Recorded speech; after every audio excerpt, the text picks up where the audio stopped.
తాకట్లో ఉన్న మీ బంగారాన్ని విడిపించి ఆ రోజు ఆన్లైన్ రేటుకి కొంటాం. Sharma gold company.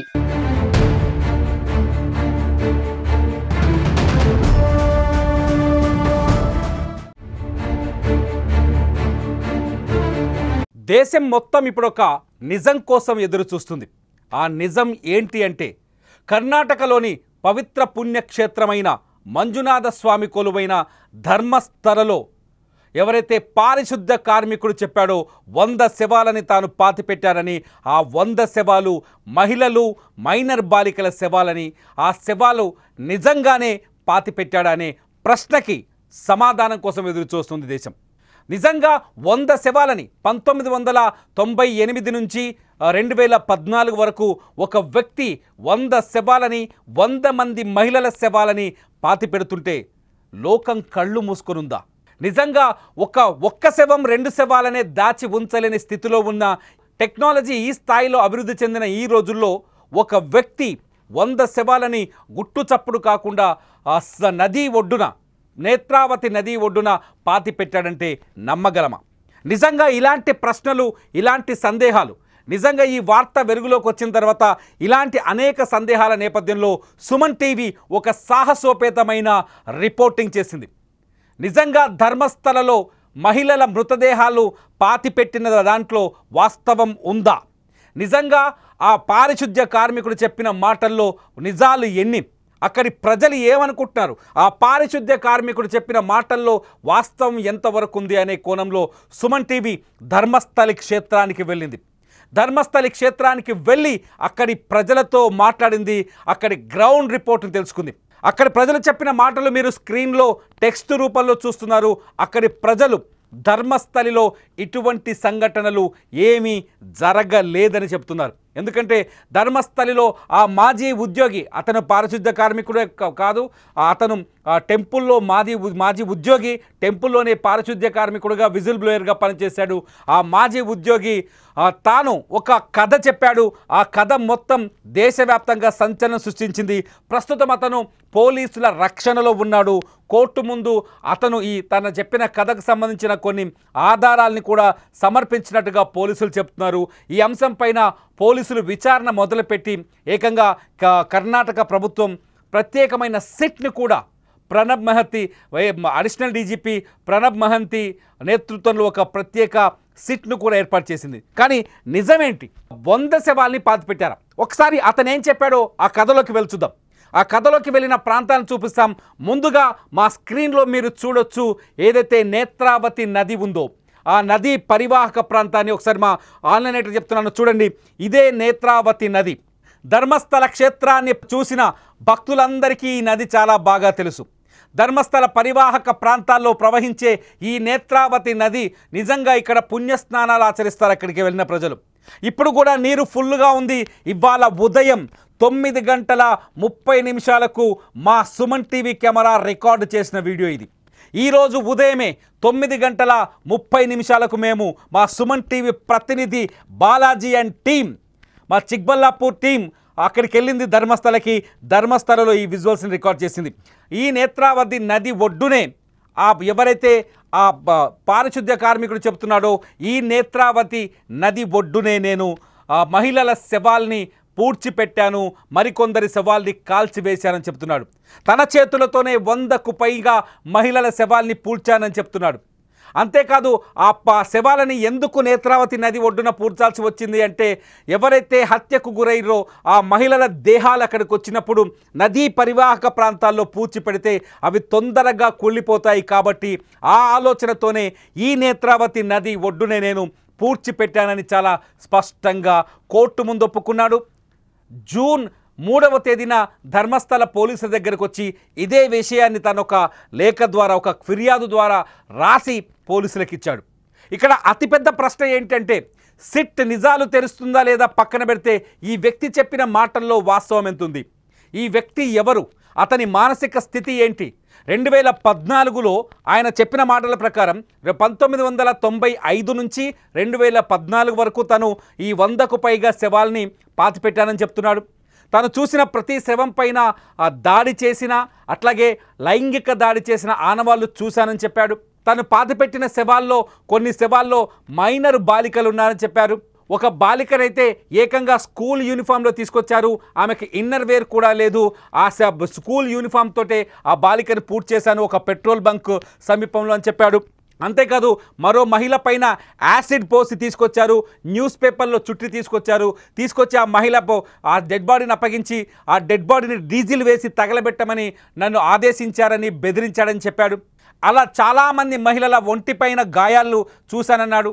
చాలామంది మహిళల డెడ్ బాడీలో వితౌట్ క్లాత్స్ అంటే బట్టలు లేకుండా నగ్నమైన శవాలను తీసుకొచ్చి నాకు ఇచ్చారని చెప్పారు.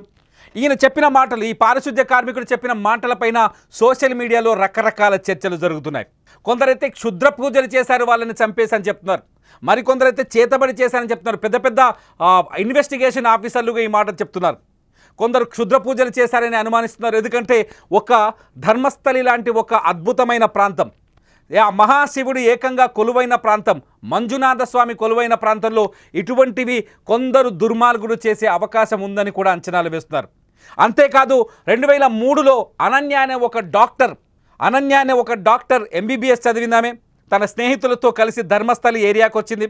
ఆ ఏరియాకు వచ్చిన తర్వాత ఆమె మిస్ అయిందని ఆమె తల్లి సుజాత భట్ అప్పట్లో ధర్మస్థలి పోలీసులకు ఫిర్యాదు చేసింది.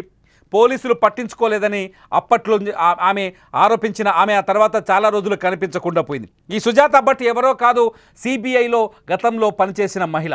అయితే సుజాత భట్ ఎప్పుడైతే ఈ పారిశుద్ధ్య కార్మికుడు బయటకు వచ్చి నేనే 100 శవాల్ని పాతిపెట్టాను, ధర్మస్థలిలో అనేక మంది మహిళలు దారుణ హత్యకు గురయ్యారు, అఘాయిత్యాలకు గురయ్యారు, కొందరు ప్రభావవంతులైన వ్యక్తులు ఈ హత్యలు చేశారు, నా చేత శవాల్ని భూమిలో నేత్రావతి నది ఒడ్డున పాతించేలా చేశారు అని చెప్పడంతో ఒక్కసారిగా అవాక్కైన అనన్య భట్ తల్లి సునీత భట్ నిన్న ధర్మస్థలి పోలీస్ స్టేషన్కి వచ్చి మళ్ళీ రెండోసారి ఫిర్యాదు చేసింది.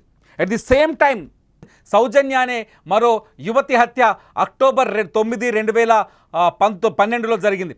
అయితే ధర్మస్థలి హత్యల్లో భాగంగానే ఆ యువతిని కూడా చంపారని ఒక చర్చ జరిగింది. నిజానికి ఇంకా అన్సాల్వ్డ్ కేసుగానే మిగిలింది సౌజన్య మర్డర్.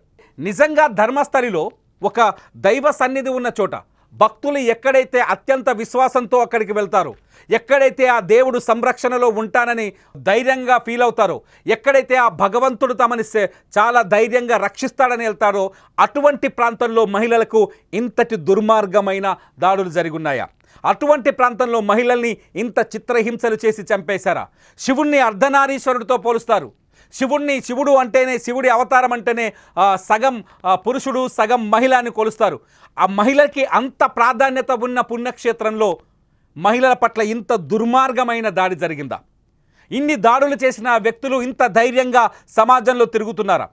2014లో తన బంధువుల అమ్మాయికి కూడా అటువంటి దాడి జరగడంతోనే పారిపోయానని చెప్తున్న పారిశుద్ధ్య కార్మికుడు ఆ 10 ఏళ్ళు ఎక్కడ తిరిగాడు, ఎక్కడ దాక్కున్నాడు, ఆ 10 ఏళ్ళ తన మానసిక పరిస్థితి ఏంటి, 2024లో తిరిగి వచ్చిన తర్వాత అతను కుటుంబ సభ్యులతో కలిసి ఉన్నాడా, వాళ్ళ మానసిక పరిస్థితులు ఏంటి, ఇవన్నీ అనేక ప్రశ్నలు ఉన్నాయి. ఈ ప్రశ్నలన్నింటి నేపథ్యంలో సుమన్ టీవీ ఒక సాహసోపేతమైన నిర్ణయం తీసుకుంది.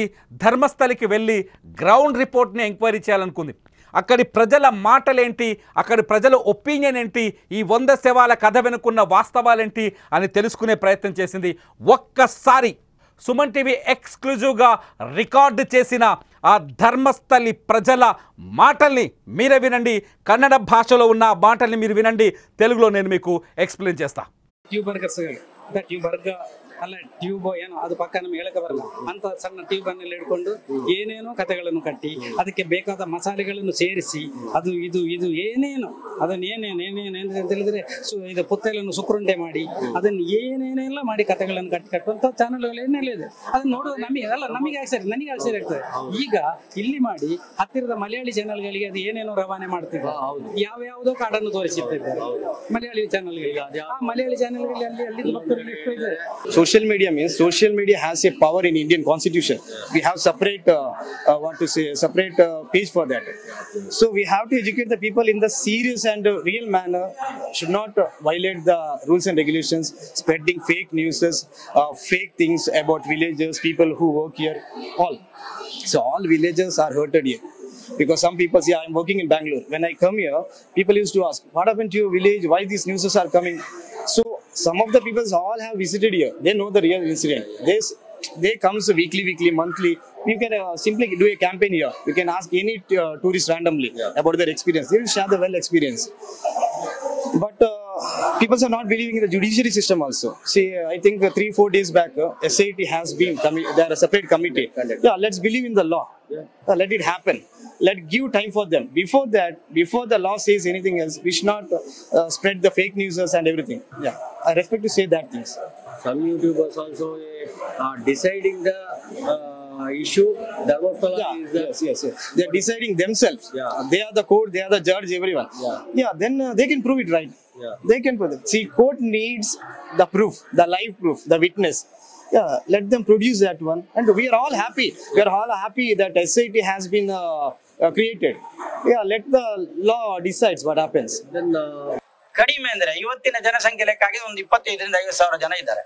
ಇಷ್ಟು ಜನ ಬರುವಾಗ ಯಾವುದೇ ರೀತಿಯ ಒಂದು ಸಣ್ಣ ಸೂಜಿಯಷ್ಟು ಕೂಡ ಒಬ್ಬ ಮನುಷ್ಯನಿಗೆ ತೊಂದರೆ ಇಲ್ಲ. ಇಲ್ಲಿರುವವರನ್ನು ನೋಡಿದ್ರು ಕೂಡ ನೋಡಿ, ಹುಡುಗಿಯರ ಬಗ್ಗೆ ಇನ್ನೊಂದು ಮತ್ತೊಂದು ಏನೇನೋ ಪ್ರಚಾರ ಮಾಡ್ತಾರೆ. ಇಲ್ಲೆಲ್ಲ ಮಲಗಿದ್ದಾರೆ. ಇವರು ರಾತ್ರಿನೂ ಮಲಗಿರ್ತಾರೆ, ಬೆಳಿಗ್ಗೆನೂ ಮಲಗಿರ್ತಾರೆ. ಈ ಮಾಹಿತಿ ಕಚೇರಿ ಅಂತಿದೆ, 10 ರೂಪಾಯಿ ಕೊಟ್ರೆ ಡೆಪಾಸಿಟ್ ಅಂತೇಳಿ ಒಂದು ಚಾಪೆ ಕೊಡ್ತಾರೆ. ಆ ಚಾಪೆ ತಗೊಂಡು ಸ್ವತಂತ್ರವಾಗಿ ಎಲ್ಲಿ ಜಾಗ ಇದೆಯೋ ಅಲ್ಲಿ ಮಲಗಬಹುದು.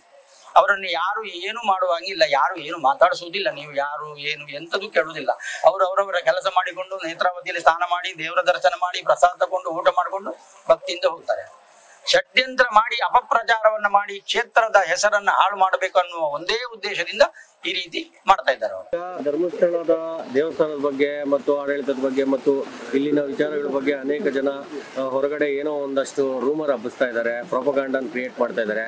ಇದ್ರ ಬಗ್ಗೆ ಈಗ ನೀವು ಧರ್ಮಸ್ಥಳ ಸುಮಾರು ವರ್ಷಗಳಿಂದ ನಡ್ಕೊಂಡ್ ಬರ್ತಾ ಇದ್ದೀರಾ, ತಲತಲಾಂತರಗಳಿಂದ ಅಂತ ಹೇಳ್ತೀರಾ. ಇದ್ರ ಬಗ್ಗೆ ನಿಮ್ಮ ಅಭಿಪ್ರಾಯ ಏನು ಸರ್? ಈಗ ಈ ತರ ಪ್ರೊಪಗಾಂಡ ಕ್ರಿಯೇಟ್ ಮಾಡ್ತಾ ಇರೋದ್ರಿಂದ ನಿಮ್ಗೆ ಏನಾದ್ರು ನೆಗೆಟಿವ್ ಥಾಟ್ಸ್ ಬಂದಿದೆಯಾ? ಸರ್ ಆ ಥರ ಏನಿಲ್ಲ, ನೆಗೆಟಿವ್ ಮಾಡೋರು ಮಾಡ್ತಾನೆ ಇರ್ತಾರೆ. ಆದರೆ ಮಂಜುನಾಥ ಸ್ವಾಮಿದ ಅದು ಆಶೀರ್ವಾದ ಇದ್ದೇ ಇರುತ್ತೆ ಎಲ್ಲರ ಮೇಲೂ. ಯಾರು ಏನು ಮಾಡಿರ್ತಾರೋ ಅವ್ರಿಗೆ ಮಂಜುನಾಥ ಸ್ವಾಮಿ ಏನು ಮಾಡಬೇಕು ಮಾಡ್ತಾರೆ. ಅದು ಇಲ್ಲಿನ ಆಡಳಿತದ ಬಗ್ಗೆ ನಿಮ್ಗೆ ತೃಪ್ತಿ ಇದೆಯಾ? ತೃಪ್ತಿ ಇದೆ ಸರ್. ಎಲ್ಲರೂ ಒಂದಾಗಿ ಇಲ್ಲಿನ ಸಮಸ್ಯೆ ನಿಮ್ಗೆ ಅವ್ರು ಹೇಳೋ ತರ ನಿಮ್ಗೆ ಏನಾದ್ರು ಇಲ್ಲಿ ಸಮಸ್ಯೆ ಕಂಡು ಬಂದಿದೆಯಾ? ಇಲ್ಲಿ ನಮ್ಗೆ ಯಾವುದೇ ರೀತಿಯಲ್ಲಿ ಯಾವ್ದು ಸಮಸ್ಯೆ ಕಂಡು ಬಂದಿಲ್ಲ ಸರ್. ಅದನ್ನ ಖಡಾಖಂಡಿತವಾಗಿ ಹೇಳ್ತೀರಾ? ಖಂಡಿತವಾಗಿ ಹೇಳ್ತೀವಿ. ಮತ್ತೆ ಇಲ್ಲಿ ಇವರು ಈ ತರ ಕ್ರಿಯೇಟ್ ಮಾಡ್ತಾರಲ್ಲ ಸರ್, ಈಗ ಇಲ್ಲಿ ಬಂದ್ರೆ ಆ ತರ ತೊಂದರೆ ಆಗ್ಬಿಡುತ್ತೆ, ಈ ತರ ತೊಂದರೆ ಆಗ್ಬಿಡುತ್ತೆ, 106 ಜನ ಕಾಣೆ ಆಗ್ಬಿಟ್ಟಿದ್ದಾರೆ, ಈ ತರದ್ದೆಲ್ಲ ರೂಮರ್. ಅದು ಯಾರು ಕಂಡಿಲ್ಲ ಸರ್. ನಾವು ಕಂಡಿದ್ರೆ ಅದ್ರ ಬಗ್ಗೆ ಹೇಳಬೇಕು. ನಿಮ್ಗಂತೂ ಇಷ್ಟು ವರ್ಷದಿಂದ ಯಾವತ್ತು ಏನು ತೊಂದರೆ ನಮ್ಗೇನು ಆ ಥರ ಯಾವುದೇ ರೀತಿಯಲ್ಲೇನು. ఇది ధర్మస్థల ప్రజల మనోగతం. ధర్మస్థలిలో అన్ని ప్రాంతాల్లో పర్యటించిన సుమన్ టీవీ అక్కడి ప్రజల అభిప్రాయాన్ని తెలుసుకుంది. ముఖ్యంగా సుమన్ టీవీ కానీ ఇతర మీడియా సంస్థలు కానీ ఆ ఏరియాకు వెళ్తే ఈ అంశం పైన, ఈ 100 శవాల కథలపైన మాట్లాడడానికి అక్కడి ప్రజలు ముందుగా ఇష్టపడట్లేదు. చాలాసేపు మేము మాట్లాడించిన తర్వాత, వాళ్ళని ఎడ్యుకేట్ చేసిన తర్వాత, మీరు మాట్లాడితే కానీ వాస్తవాలు ప్రజలకు తెలియవు అని చెప్పిన తర్వాత కొన్ని కీలకమైన విషయాలు చెప్పారు. కన్నడ లాంగ్వేజ్ వచ్చిన వాళ్ళంతా ఈ బయటలో ఉన్న వాస్తవాల్ని ఇప్పటికే అర్థం చేసుకుని ఉంటారు. నేను తెలుగులో వీళ్ళ మాటల్ని ఎక్స్ప్లెయిన్ చేసే ప్రయత్నం చేశాను. ఇతను ఎవరైతే మాట్లాడుతున్నాడు, ఇతను చాలా స్పష్టంగా చెప్తున్నాడు. ఏంటి అంటే, కొన్ని టీవీ ఛానళ్ళు, కొన్ని పత్రికలు విష ప్రచారం చేస్తున్నాయి. వాళ్ళు కట్టుకథలు రాసుకొని ధర్మస్థలం పైన తప్పుడు ఆరోపణలు చేస్తున్నారు. ఆ తప్పుడు ఆరోపణల్లో భాగంగానే ఆ వ్యక్తి కూడా మానసిక స్థితి సరిగ్గా లేక వెళ్ళి తను శవాలు పాతి పెట్టానని పోలీసుల ముందు ఒప్పుకున్నాడు. అదొక కట్టుకథ అని చెప్తున్నాడు. ఇతను చాలా స్పష్టంగా, ఈ యంగ్ మ్యాన్ చాలా స్పష్టంగా చెప్తున్నాడు, ధర్మస్థలిలో ఈ 100 శవాల రహస్యం పైన కర్ణాటక ప్రభుత్వం సిట్ని ఏర్పాటు చేసింది. నిజంగా ఇది మంచి పరిణామం. ఎందుకంటే సిట్ దర్యాప్తులో ధర్మస్థల పవిత్రత ఏంటో ఈ ప్రపంచానికి తెలిసిపోబోతుంది అని చెప్తున్నాడు. అతను బెంగళూరులో సాఫ్ట్వేర్ ఇంజనీర్గా పనిచేస్తాడు. ఈ ధర్మస్థల పైన ఈ ఆరోపణ రావడంతోనే తన స్వగ్రామానికి వచ్చి ఈ అంశం పైన తీవ్ర ఆందోళన వ్యక్తం చేస్తున్నాడు. సిట్కి అవకాశం ఇవ్వండి, వాస్తవాలు తేలే వరకు ఆగండి అని చాలా స్పష్టంగా చెప్తున్నాడు ఈ వ్యక్తి. ఈ సాఫ్ట్వేర్ ఇంజనీర్ బెంగళూరు నుంచి వచ్చి ఇదే అంశం పైన అక్కడ ధర్మస్థల పైన వస్తున్న ఈ ఆరోపణల్ని, ధర్మస్థల క్షేత్రంలో వస్తున్న ఈ ఆరోపణలపైన ఆందోళన వ్యక్తం చేస్తాడు. ఇక ఈ వైట్ హెయిర్ ఉన్న వ్యక్తి చెప్పిన మాటలు వింటే ధర్మస్థలం పైన కొందరు కుట్రపూరితంగా ఈ తప్పుడు ఆరోపణలు చేస్తున్నారు, ధర్మస్థలం పైన కొందరు కావాలని ఈ తప్పుడు ఆరోపణలు చేసి ఈ పుణ్యక్షేత్రం యొక్క పవిత్రతను, ఈ పుణ్యక్షేత్రం యొక్క ప్రాశస్త్యాన్ని తగ్గించే కుట్ర చేస్తున్నారు. అందులో భాగంగానే కొందరు వ్యక్తులు కావాలనే ఉద్దేశపూర్వకంగా ధర్మస్థల ఆలయ పరిసర ప్రాంతాలపైన, ధర్మస్థల గ్రామం పైన ఈ నిందలు వేస్తున్నారని చాలా స్పష్టంగా చెప్తున్నాడు. మంజునాథ స్వామి ఉన్నాడు, ఖచ్చితంగా ఈ నిజాలన్నీ బయటకు వస్తాయని చెప్తున్నారు. అంతేకాదు ఇక్కడికి వచ్చే ప్రజలు చాలా స్వేచ్ఛగా ప్రశాంతంగా ఇక్కడ నిద్రపోతున్నారు, రాత్రి పగలు అన్న తేడా లేదు, ప్రతి ఒక్కరూ చాలా సంతోషంగా హాయిగా ఉంటున్నారు. అనేక ప్రాంతాల నుంచి, ఉత్తర భారతదేశం నుంచి, దక్షిణ భారతదేశం నుంచి, తెలుగు రాష్ట్రాల నుంచి, అనేక ప్రాంతాల నుంచి ఇక్కడికి భక్తులు వస్తారు. ఈ ఆలయ పరిసర ప్రాంతాల్లోనే నిద్రపోతారు, ఈ ఆలయ పరిసర ప్రాంతాల్లోనే రాత్రి పగలు చాలా స్వేచ్ఛగా నిద్రపోతారు, రోడ్డు పక్కనే పడుకుంటారు. అయినా ఏ మహిళ కానీ ఏ భక్తుడు కానీ ఇంతవరకు తమ పైన అఘాయిత్యమో దాడో జరిగినట్టుగా ఒక్క ఫిర్యాదు కూడా లేదు అని ఈ వైట్ హెయిర్ మనిషి చెప్తున్నాడు. ఇకపోతే ఈ కుర్రాన్ని అడిగే ప్రయత్నం చేసినప్పుడు అతని కళలో చాలా స్పష్టంగా చెప్తున్నాడు, మంజునాథ స్వామి నిజానిజాల్ని చూస్తున్నాడు, మంజునాథ స్వామి చాలా పవర్ఫుల్, మంజునాథ స్వామి ముందు అబద్ధాలు ఆడేవాళ్ళు ఎవరు నిలబడరు, మంజునాథ స్వామికి అన్నీ తెలుసు, వాస్తవాలు వెలుగులోకి వస్తాయని ఇతను చెప్తాడు. చాలా స్పష్టంగా వీళ్ళ మాటలన్నీ విన్న తర్వాత ఒక విషయం అర్థమవుతుంది. కోర్టులో ఎవరైతే వ్యక్తి కోర్టులో కొన్ని వాంగ్మూలాలు అట్లాగే కోర్టుకు కొన్ని సాక్ష్యాలు ఇచ్చారో ఆ వ్యక్తి మతి స్థిమితం సరిగ్గా లేదు అని అక్కడున్న ఓవరాల్ ప్రజలు మాకు గ్రౌండ్ రిపోర్ట్లో కొంత సమాచారం అందిస్తున్నారు. నిజంగా ఇప్పుడు జరగాల్సిన పరిస్థితి అంతే. గవర్నమెంట్ కూడా ఇప్పటికే సిట్ కూడా ఒక కీలకమైన నిర్ణయం తీసుకుంది. ఏంటి అంటే ధర్మస్థలలో తాను 100 శవాల్ని పాతిపెట్టానని చెప్తున్న ఆ పారిశుద్ధ్య కార్మికుడికి ముందు సైంటిఫిక్ విచారణ జరిపించాలి అని భావిస్తుంది. అంతేకాదు అతను పాతిపెట్టిన 100 శవాలకు సంబంధించిన స్కెలిటన్స్ను కూడా చూపించగలడా అనే ప్రశ్నకి సమాధానం వెతకాలని భావిస్తుంది. ముందుగా అతనికి నార్కో అనాలిసిస్ టెస్టులు చేయాలని, కోర్టు ముందుకు లొంగిపోయాడు, అతనికి నార్కో అనాలిసిస్ టెస్టులు చేయాలని కోర్టుని అభ్యర్థించే పనిలో ఉంది సిట్. దానికి సంబంధించిన ఏర్పాట్లను చేస్తుంది. ఇప్పటికే ధర్మస్థల ఉదంతం పైన సోషల్ మీడియాలో కావచ్చు, లేకపోతే కొన్ని మీడియా ఛానల్లో కావచ్చు, ధర్మస్థలలో నిజంగా హత్యలు జరగాయి, అయితే టెంపుల్కు లింక్ పెట్టి చెప్తున్న వాళ్ళపైన కోర్టు కూడా కొన్ని ఆంక్షలు విధించింది. ఈ ఆంక్షలు అన్నింటి నేపథ్యంలో అన్ని పరిశీలించిన తర్వాతే మేము వీడియో చేస్తున్నాం, ఈ విషయాన్ని బయటకు తీసుకొస్తున్నాం. ధర్మస్థలలో మాకు ఇప్పటికి కనిపించిన వరకైతే ధర్మస్థల ప్రజల్లో, ధర్మస్థల ప్రాంతంలో ఇటువంటి కేసులు ఉన్నట్టుగా కానీ నమోదైనట్టుగా కానీ ఎటువంటి మాకు ఆనవాళ్ళు దొరకలేదు.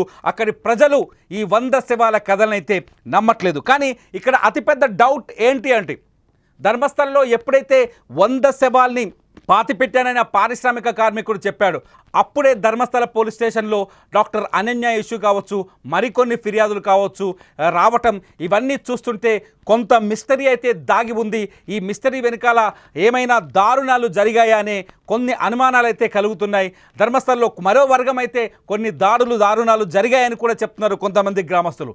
అయితే ఇందులో రెండో పార్శ్వం కూడా ఉంది అనే కోణంలో కొంత విచారణ చేశాం. కానీ ఆ అంశం పైన మాట్లాడడానికి, అంటే దారుణాలు జరిగాయి, కొందరు వ్యక్తులు చేశారని చెప్పడానికి ఎవరు బహిరంగంగా కెమెరా ముందుకు రావట్లేదు. కాకపోతే ఆఫ్ కెమెరాలో కొన్ని విషయాలు మాతో పంచుకున్నారు. ఇక్కడ కొన్ని దుర్మార్గాలు జరిగాయి, వాటిపైన విచారణ జరగాలి. ఇప్పుడు రాష్ట్ర ప్రభుత్వం సిట్ని ఏర్పాటు చేయడం వల్ల ఇవన్నీ వెలుగులోకి వస్తాయని కూడా మరికొంతమంది చెప్పారు. వాళ్ళు కెమెరా ముందు మాట్లాడడానికి కొంత సంకోచిస్తున్నారు. వాళ్ళ అభిప్రాయాన్ని నేను నేరుగా మీ ముందుకు తీసుకొస్తున్నాను. ఇది ధర్మస్థలలో ప్రస్తుత పరిస్థితి. అక్కడ ప్రశాంత వాతావరణం ఉంది. నేత్రావతి నది చాలా ప్రశాంతంగా ప్రవహిస్తోంది. ఆ స్వామివారు మంజునాథ స్వామివారు దర్శనం చేసుకోవడానికి కేరళ నుంచి కావచ్చు, మహారాష్ట్ర నుంచి కావచ్చు, ఆంధ్రప్రదేశ్, తెలంగాణ, తమిళనాడు నుంచి కావచ్చు భక్తులు వస్తున్నారు. ధైర్యంగా అక్కడ స్వామివారిని దర్శనం చేసుకొని వెళ్ళిపోతున్నారు. స్వామివారి ఆలయంలో కావలసిన అన్ని ఏర్పాట్లున్నాయి. భోజన సదుపాయాలు, నివాస సదుపాయాలు అన్నీ ఉన్నాయి. ధర్మస్థల ప్రాశస్త్యం పైన కొంత ఈ 100 శవాల కథ ప్రభావం చూపించే అవకాశం ఉందనే చర్చ జరుగుతున్న నేపథ్యంలో ఈ కేసుకి, ఈ మొత్తం వ్యవహారానికి సిట్ ఎటువంటి ముగింపు పలుకుతుందో చూడాలి. ధర్మస్థల స్థానం పైన వరుస కథనాల కోసం మీరు సుమన్ టీవీని సబ్స్క్రైబ్ చేసుకోండి. సుమన్ టీవీ డిజిటల్ లైవ్లో ధర్మస్థల వరుస కథనాల్ని చూస్తూనే ఉండండి. Suman TV live.